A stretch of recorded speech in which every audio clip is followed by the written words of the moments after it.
You're soaring more than 3.5 kilometers above the earth, and at this point, there's no turning back. The rush of wind is deafening as you plummet through the sky, and despite the sheer terror of free falling, you can't help but take in the breathtaking view below.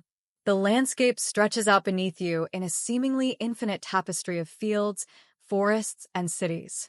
For a brief moment, it almost feels peaceful, until you reach for the parachute cord and pull with all your strength. Nothing happens. Panic sets in as your worst nightmare becomes reality.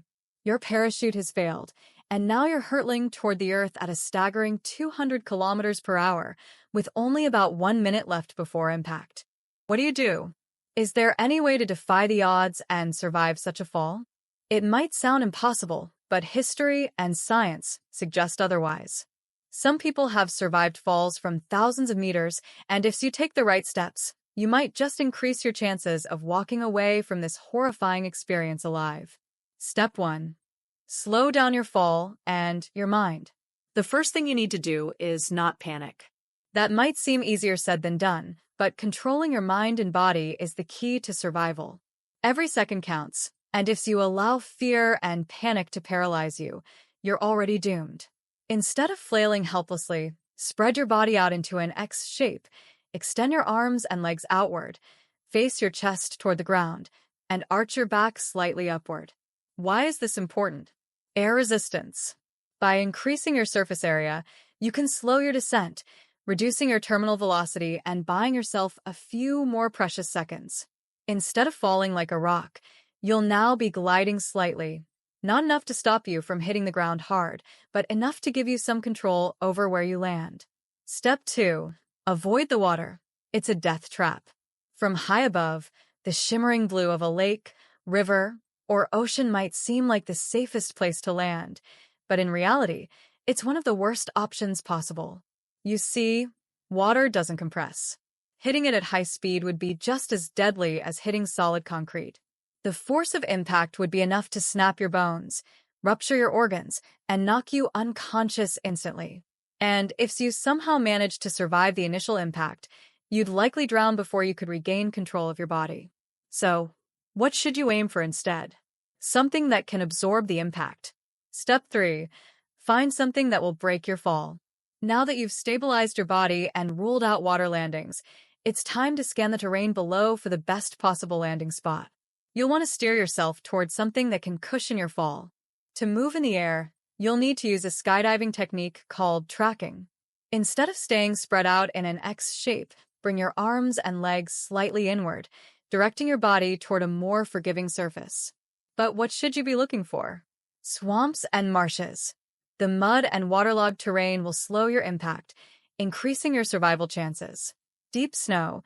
Soft and powdery snow can act like a natural cushion, absorbing some of the energy of the fall. Dense tree canopies. While hitting trees isn't ideal, their branches can break your fall in stages, preventing a full-speed impact.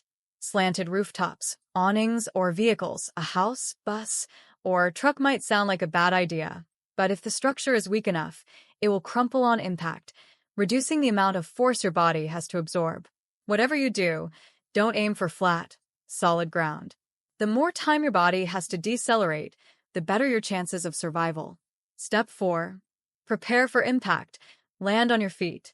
Now comes the most critical moment. You've chosen your landing zone, and impact is just seconds away.